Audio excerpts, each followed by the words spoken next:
Hello, this is Shane. I've been following the exchange between Moo and aNewYorkMinute about the gay issue because I'm subscribed to Moo's videos and I'm a big fan of those, and I pretty much agree with just about everything she says, but I initially wasn't going to weigh in on this because I'm not gay and I don't really understand what you're coming from with that, but in the last couple of videos there were a couple of things said that I'd like to respond to, because they don't just apply to the gay community, they apply to everyone. The first was in the video previous to the one I'm responding to, Moo's video, where she said that we're human beings and we deserve our rights. And then in the next one, aNewYorkMinute, where she talks about things like the fact that Bush is in office, the fact that the government can get our library records, things like that. First of all, there's the idea of that we deserve our rights, and she was saying that they deserve the rights not because they're gay, but because they're human beings, and she's absolutely right about that. Moo, I hope you're watching this. You're absolutely right about that. It's the word deserve that kind of makes me a little unsettled, because if you say you deserve something, that at least implies that there's someone else out there who should give it to you. And that's not the case. You have rights not because someone else out there should give it to you, but it's because you have the right. You're a human being. No one can give you your rights. No one can take them away. The way you have your rights is by not fighting for them, but assuming them and keeping them going in your life. And yes, fighting when they're oppressed, but no one can truly take away your rights. They can just use force to try to oppress you, or use the government, which is really just another way of using force, because that's what the government is. The government is force. And that kind of goes along with what aNewYorkMinute was saying about the library records.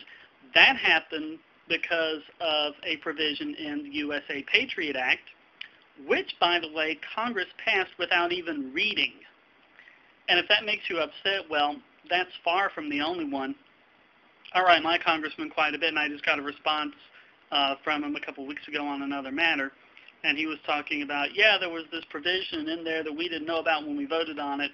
And there was another one I read about in the news, I think it was Dianne Feinstein, was talking about something that was, well, we didn't know that was in there when we voted on it. Well, why didn't you know about it? Didn't you read it? Well, no, they don't read it. And that is something that should outrage every American.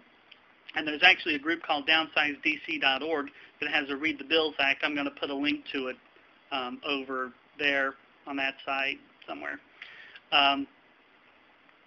so that you can actually go and see that. And they actually have a thing where you can write your congressman and force members of Congress, both the House and the Senate, to read the bills that they pass. And that's a big one. But there's another issue, too. aNewYorkMinute, you were talking about the tax thing and how you don't get your tax break if you have scenes in a movie that they don't like. Well, there's all sorts of things like that that the government does, just in every aspect of our life.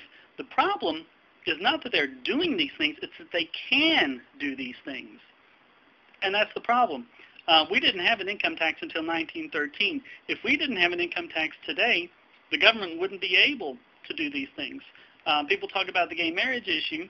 Well, George and Martha Washington didn't have a marriage license. We didn't have marriage licenses in this country until the 19th century, and that was to stop free blacks from marrying whites. So instead of saying,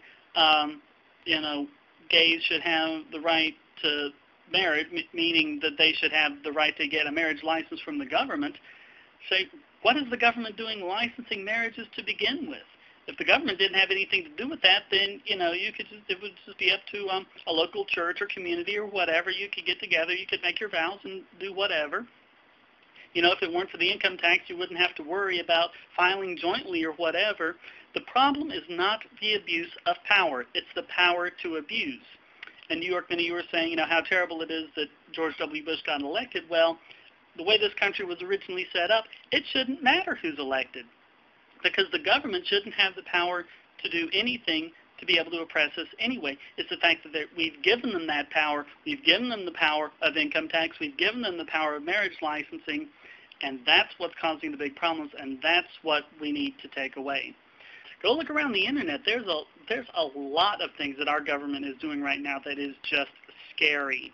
And instead of finding all these little things one at a time, what we need to do is we need to take away the power that they're not supposed to have. If they were forced to obey the Constitution, they wouldn't be able to do these things to begin with. So I just wanted to inject that issue in there and maybe give you something new to think about, maybe a different approach to this. That's really all I have to say. I love the discussion. I'm learning a lot about it, but I just wanted to interject those issues because I think they're really important and they apply to everyone. Hopefully I've given you a little something new to think about. You've certainly given me something to think about, and I'm really looking forward to more of this discussion. Thank you both.